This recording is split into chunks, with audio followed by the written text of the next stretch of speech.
linearity in terms of shape, material and load. Okay. So ಅದೇ ತರ non-linearity in terms of shape, material and load. So shape wise linear member ಅಂದ್ರೆ shape wise ಏನು ಅಂತ last ಕ್ಲಾಸ್ಲಿ discuss ಮಾಡಿದೀವಿ. Okay. So start till the end. So ಎಲ್ಲಿ cut ಮಾಡಿ ನೋಡಿರನು so ಒಂದೇ ಸೈಜ್ ಇರಬೇಕು. Okay. So through out the length ಒಂದೇ ಸೈಜ್ ಇರಬೇಕು. ಓಕೆ. ಸೊ ಹಂಗಿದ್ರೆ it's a linear member. Okay. So ಈ ತರ ಟ್ಯಾಪರ್ಡ ಇದ್ರೆ ಫಸ್ಟ್ ಸ್ಟಾರ್ಟಿಂಗ್ಲಿ 230/300 ಹಂಗೆ ಇನ್ಕ್ರೀಸ್ ಆಗಿ ಲಾಸ್ಟ್ ಅಲ್ಲಿ ಬಂದು 300/500. ಸೊ ಈ ತರ ಡಿಫ್ರೆಂಟ್ ಶೇಪ್ ಒಂದೊಂದು ಕಡೆ ಡಿಫ್ರೆಂಟ್ ಶೇಪ್ ಇತ್ತು ಅಂದ್ರೆ so it is a non linear shape. Okay. So ಇದೆಲ್ಲ ಬಂದು it's called tapered section. So ಇದು ನೀವು ಬಂದು PB ಸ್ಟ್ರಕ್ಚರ್ಸ್ ಅಲ್ಲಿ ನೋಡ್ಬೋದು. ಓಕೆ.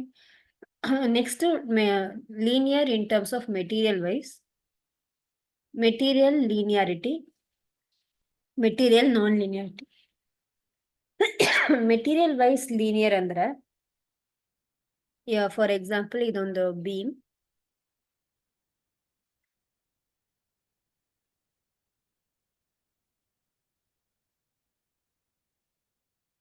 ಸೊ ಈ ಬೀಮ್ ಬಂದು it is made of concrete and steel.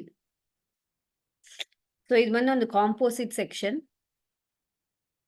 So I section ಇದು. ಸೊ ಇದು ಬಂದು ಕಾಂಕ್ರೀಟ್ ಒಳಗಡೆ ಇದೆ. ಓಕೆ. ಸೊ ಇದು ಒಂದು steel section. Some ISMB. Okay. ISMB section or ಏದೋ ಒಂದು ಸೆಕ್ಷನ್. ಓಕೆ. ಅಂಡ್ ಇದು ಕಾಂಕ್ರೀಟ್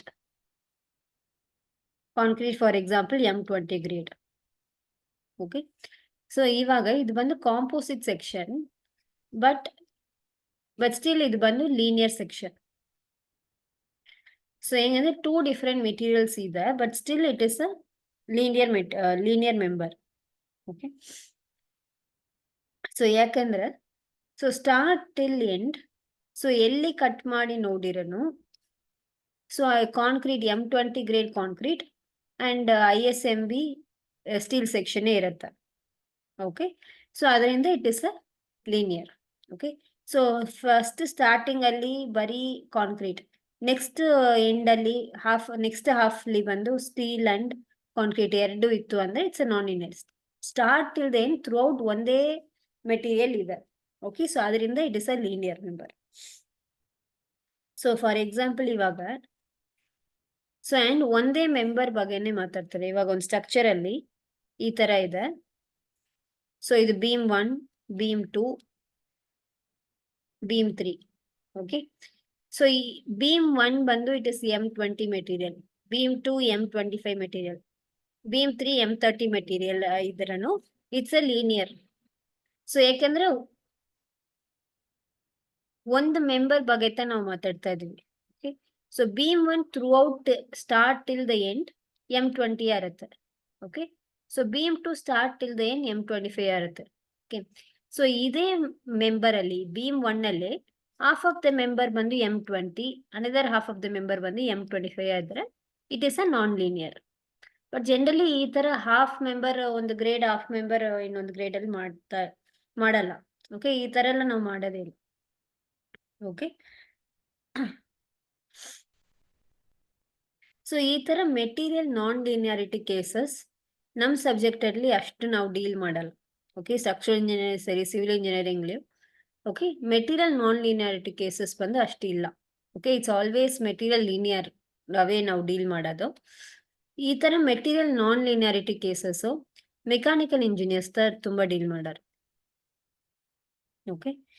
ಸೊ ಇದಕ್ಕೆ ಎಕ್ಸಾಂಪಲ್ ಅದಾയത് ಒಂದೇ ಯೂನಿಟ್ ಅಲ್ಲಿ ಒಂದೇ ಮೆಂಬರ್ ಅಲ್ಲಿ 2 ಡಿಫ್ರೆಂಟ್ ಮೆಟೀರಿಯಲ್ಸ್ ಇತ್ತು ಅಂದ್ರೆ ಅದು ಮೆಟೀರಿಯಲ್ ನಾನ್ ಲೀನಿಯಾರಿಟಿ ಕೇಸಸ್ಲಿ ಬರುತ್ತೆ. Okay.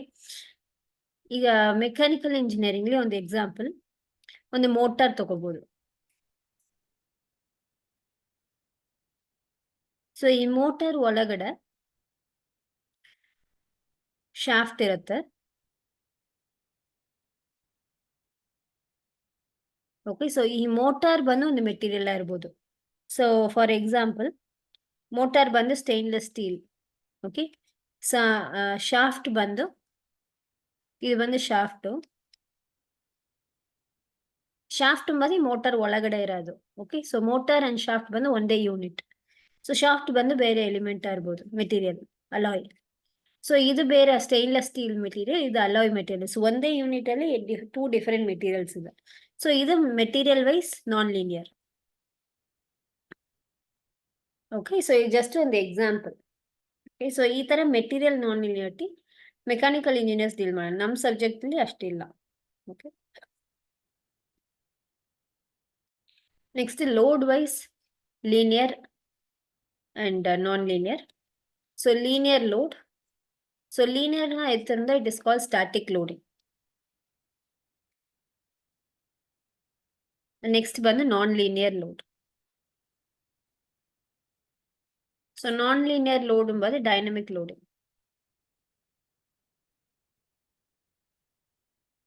Okay, so static loading ಅಂದ್ರೆ ಏನು, ಲೀನಿಯರ್ ಲೋಡಿಂಗ್ ಅಂದ್ರೆ ಏನಂದ್ರೆ, ಫಾರ್ ಎಕ್ಸಾಂಪಲ್ ಈಗ ಒಂದು ಬೀಮ್ ಇದೆ. ಸೊ ಈ ಬೀಮ್ ಮೇಲೆ ಲೋಡ್ ಅಪ್ಲೈ ಮಾಡುವಾಗ, ಫಾರ್ ಎಕ್ಸಾಂಪಲ್ ಲೋಡ್ ಬಂದು 10 kg ಲೋಡ್. ಸೊ ಈ 10 kg ಲೋಡ್ಗೆ ಬೀಮ್ ಅಂದ್ರೆ ಹಿಂಗೆ ಡಿಫ್ಲೆಕ್ಟ್ ಆಗುತ್ತೆ. So it is deflecting for 1 mm ಹಂಗೆ ತಗೊಳ್ಳೋಣ. Okay, for example. Okay, so ಇವಾಗ ಫರ್ದರ್ ಲೋಡ್ ಇನ್ಕ್ರೀಸ್ ಮಾಡ್ತೀವಿ. ಸೊ 10 kg ಇಂದ ಇನ್ನೊಂದು ಅಡಿಷನಲಿ ಒಂದು 10 kg ಆಡ್ ಮಾಡ್ತೀವಿ. So 20 kg load total. So ಈ 20 kg load it is deflecting for 2 mm. Okay, and ಇನ್ನೊಂದು 10 kg ಲೋಡ್ ಆಡ್ ಮಾಡ್ತೀವಿ. So totally 30 kg load. So 30 kg it is deflecting for 3 mm. Okay, so ಇಲ್ಲಿ ನಾವೇನ್ observe ಮಾಡ್ಬೋದು ಅಂದ್ರೆ, deflection ಲೋಡಿಗೆ proportion ಇದೆ. Deflection is proportional to load ಇಲ್ಲಿ. So ಯಾಕಂದ್ರೆ ಫಸ್ಟ್ 10 kg ಲೋಡ್ ಇರೋವಾಗ 1 mm ಡಿಫ್ಲೆಕ್ಟ್ ಆಯ್ತು. ಓಕೆ, ಸೊ 10 kg ಲೋಡ್ಗೆ 1 mm ಡಿಫ್ಲೆಕ್ಟ್ ಆಗುತ್ತೆ. ಸೊ 20 kg ಲೋಡ್ಗೆ 2 mm ಡಿಫ್ಲೆಕ್ಟ್ ಆಗುತ್ತೆ. 30 kg 3 mm. So proportional deflect ಆಗುತ್ತೆ. Okay, so deflection is proportional to the load. Okay, so static loading ಅಲ್ಲಿ ನಿಮಗೆ deflection ಬಂದು ಲೋಡಿಗೆ ಪ್ರಪೋರ್ಷನೇಟ್ ಇರುತ್ತೆ. ಓಕೆ, ಅಂಡ್ ಈ ಲೋಡ್ ಬಂದು ಕಾನ್ಸ್ಟೆಂಟ್ ಇರುತ್ತೆ. ಸೊ ಇನ್ಕ್ರೀಸ್ ಆಗೋದು ಬಂದು ಸ್ಲೋ ಇನ್ಕ್ರೀಸ್ ಆಗುತ್ತೆ. ಸೊ ಕಾನ್ಸ್ಟೆಂಟ್ ಇರುತ್ತೆ. ಸೊ 10 kg ಇಂದ 10 kg ಕಾನ್ಸ್ಟೆಂಟ್ ಇರುತ್ತೆ. ಸೊ ಇನ್ಕ್ರೀಸ್ ಆದ್ರೂ ಸ್ಲೋ ಇನ್ಕ್ರೀಸ್ ಆಗುತ್ತೆ. ಓಕೆ, ಸೊ ಇದು ಬಂದು ಸ್ಟಾಟಿಕ್ ಲೋಡಿಂಗ್. ಡೈನಮಿಕ್ ಲೋಡಿಂಗ್ ಅಲ್ಲಿ ಏನಂದ್ರೆ, ಲೋಡ್ ಬಂದು ಕ್ವಿಕ್ ವೇರಿ ಆಗ್ತಾನೆ ಇರುತ್ತೆ. Okay, with respect to time quick vary ಆಗ್ತಾನೆ ಇರುತ್ತೆ. ಇಲ್ಲಿ ಡಿಫ್ಲೆಕ್ಷನ್ ವೆಸಸ್ ಲೋಡ್, ಇಲ್ಲಿ load versus time. Okay, so ನಿಮಗೆ ಡಿಫ್ಲೆಕ್ಷನ್ ಈಗ ವೇರಿ ಆಗ್ತಾನೆ ಇರುತ್ತೆ ಕ್ವಿಕ್. ಸೊ ಇವಾಗ ಈ ಮೊಮೆಂಟ್ ಅಲ್ಲಿ ಒಂದು 20 kg ಲೋಡ್, ಸಡನ್ ನೆಕ್ಸ್ಟ್ ಒಂದು ಫ್ಯೂ ಸೆಕೆಂಡ್ಸ್ ಅಲ್ಲಿ 30 kg ಲೋಡ್. ಸೊ ಆತರ ಕ್ವಿಕ್ ವೇರಿ ಆಗ್ತಾನೆ ಇರುತ್ತೆ. Okay, with respect to time load vary ಆಗ್ತಾನೆ ಇರುತ್ತೆ. ಓಕೆ, ಅಂಡ್ ಇದರಲ್ಲಿ ಲೋಡ್ ಬಂದು ಸಡನ್ ಇನ್ಕ್ರೀಸ್ ಆಗೋದು, ಸಡನ್ ಡಿಕ್ರೀಸ್ ಆಗೋದು, ಲೋಡ್ ಕಾನ್ಸ್ಟೆಂಟ್ ಇರೋದು. ಓಕೆ, ಸೊ ಇವಾಗ ಫಾರ್ ಎಕ್ಸಾಂಪಲ್ ಒಂದು ಸ್ಟ್ರಕ್ಚರ್ ಅಲ್ಲಿ ಒಂದು ಎಕ್ವಿಪ್ಮೆಂಟ್ ಪ್ಲೇಸ್ ಮಾಡಿದ್ದಾರೆ. ಸೊ ಇಲ್ಲಿ ಒಂದು ಎಕ್ವಿಪ್ಮೆಂಟ್ ಇದೆ. ಸೊ ಈ ಎಕ್ವಿಪ್ಮೆಂಟ್ ಬಂದು ವರ್ಕ್ ಆಗ್ತಾ ಇರೋವಾಗ ಸೊ ವೈಬ್ರೇಟ್ ಆಗೋದು. ಓಕೆ, ಸೊ ಆಕ್ಸಿಲರೇಟ್ ಆಗೋದು, ಸಮ್ ವೈಬ್ರೇಷನ್ಸ್ ಇರುತ್ತೆ. ಮೋಟಾರ್ ಆ ತರ ಇತ್ತು ಅಂದ್ರೆ ಸಮ್ ಆಪರೇಷನ್ ಅದು ವರ್ಕ್ ಆಗ್ತಾ ಇರೋವಾಗ ಸಮ್ ವೈಬ್ರೇಷನ್ಸ್ ಇರುತ್ತೆ. So up and down move ಆಗೋದು, ಲೆಫ್ಟ್ ಅಂಡ್ ರೈಟ್ ಮೂವ್ ಆಗೋದು, some acceleration or some vibrations ಇರುತ್ತೆ. ಓಕೆ, ಸೊ ಆವಾಗ ಲೋಡ್ ಬಂದು ಸಡನ್ ಕ್ವಿಕ್ ವೈಬ್ರೇಟ್ ಆಗೋವಾಗ ಸಡನ್ ಲೋಡ್ ಇನ್ಕ್ರೀಸ್ ಆಗೋದು. ಓಕೆ, ಅಂಡ್ ಸ್ಲೋ ಡೌನ್ ಆಗೋದು, ವೈಬ್ರೇಷನ್ ಸ್ವಲ್ಪ 1 minute ಸ್ಲೋ ಡೌನ್ ಆಗೋದು, ತಿರ್ಗಾ ಸಡನ್ ಇನ್ಕ್ರೀಸ್ ಆಗೋದು. ಸೊ ಆ ತರ ಲೋಡ್ ಡಿಕ್ರೀಸ್ ಆಗುತ್ತೆ, ಲೋಡ್ ಇನ್ಕ್ರೀಸ್ ಆಗುತ್ತೆ, ಅಂಡ್ ಅದು ಕ್ವಿಕ್ ವೇರಿ ಆಗ್ತಾನೆ ಇರೋದು. ಓಕೆ, ಸೊ ಇದು ಡೈನಮಿಕ್ ಲೋಡಿಂಗ್ ಅಂತ ಹೇಳ್ತೀವಿ. Load is not constant and load ಬಂದು ಕ್ವಿಕ್ ವೇರಿ ಆಗ್ತಾನೆ ಇರುತ್ತೆ.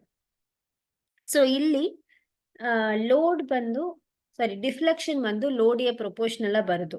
Okay, because load constant change ಆಗ್ತಾನೆ ಇರುತ್ತೆ ಅಂಡ್ ವೇರಿ ಆಗ್ತಾನೆ ಇರುತ್ತೆ ಅಂಡ್ ಅದೋಡ ಇಂಪ್ಯಾಕ್ಟ್ ಇಂದ ನಿಮಗೆ ಡಿಫ್ಲೆಕ್ಷನ್ ಜಾಸ್ತಿ ಬರೋದು. ಈವನ್ ದೋ ಲೋಡ್ ಕಡಿಮೆ ಇದ್ರೂ, ಇವಾಗ ಫಾರ್ ಎಕ್ಸಾಂಪಲ್ 10 kg ಲೋಡ್ ಇದೆ ಅಂದ್ರೆ, ಸೊ ಕಮ್ಮಿಯಾದ ಲೋಡ್ ಇದ್ರೂ ಜಾಸ್ತಿ ಆದ ಡಿಫ್ಲೆಕ್ಷನ್ ಇರ್ಬೋದು. Because sudden load slow down ಆಗಿ ಲೋಡ್ ಜಾಸ್ತಿ ಆಗವಾಗ ಈವನ್ ದೋ ಲೋಡ್ ಕಮ್ಮಿ ಇದ್ರೂ ಸಡನ್ ವೇರಿ ಆದ ಕಾರಣ ಸೊ ಇಂಪ್ಯಾಕ್ಟ್ ಜಾಸ್ತಿ ಇರುತ್ತೆ. ಸೊ ಅದರಿಂದ ಡಿಫ್ಲೆಕ್ಷನ್ ಜಾಸ್ತಿ ಇರುತ್ತೆ. ಸೊ ಲೋಡಿಗೆ ಪ್ರೊಪೋರ್ಷನಲ್ ಡಿಫ್ಲೆಕ್ಷನ್ ಇರೋದು ಇಲ್ಲಿ. Okay,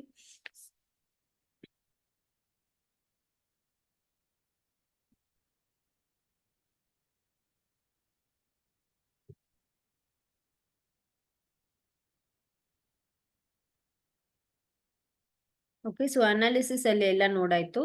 shape wise, material wise, load wise, linear and non linear. Okay, so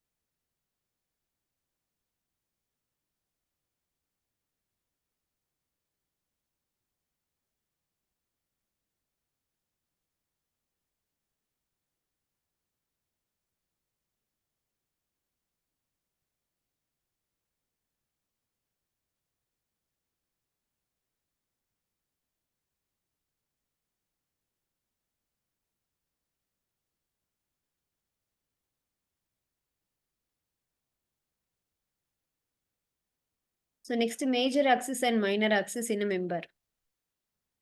so major axis ಅಂದ್ರೆ ಏನು, ಮೈನರ್ ಆಕ್ಸಿಸ್ ಅಂದ್ರೆ ಏನು?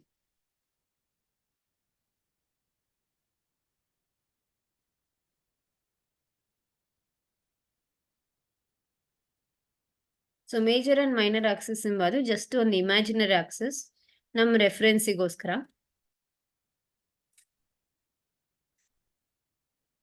ಸೊ ಇವಾಗ ಇದೊಂದು ಬೀಮ್.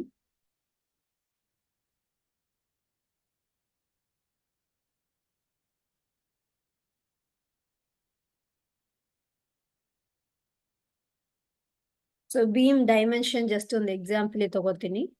ಸೊ ವಿತ್ ಬಂದು 230 mm, ಡೆಪ್ತ್ ಬಂದು 300 mm. ಸೊ ಇದು ಬಂದು ಲೆಂತ್.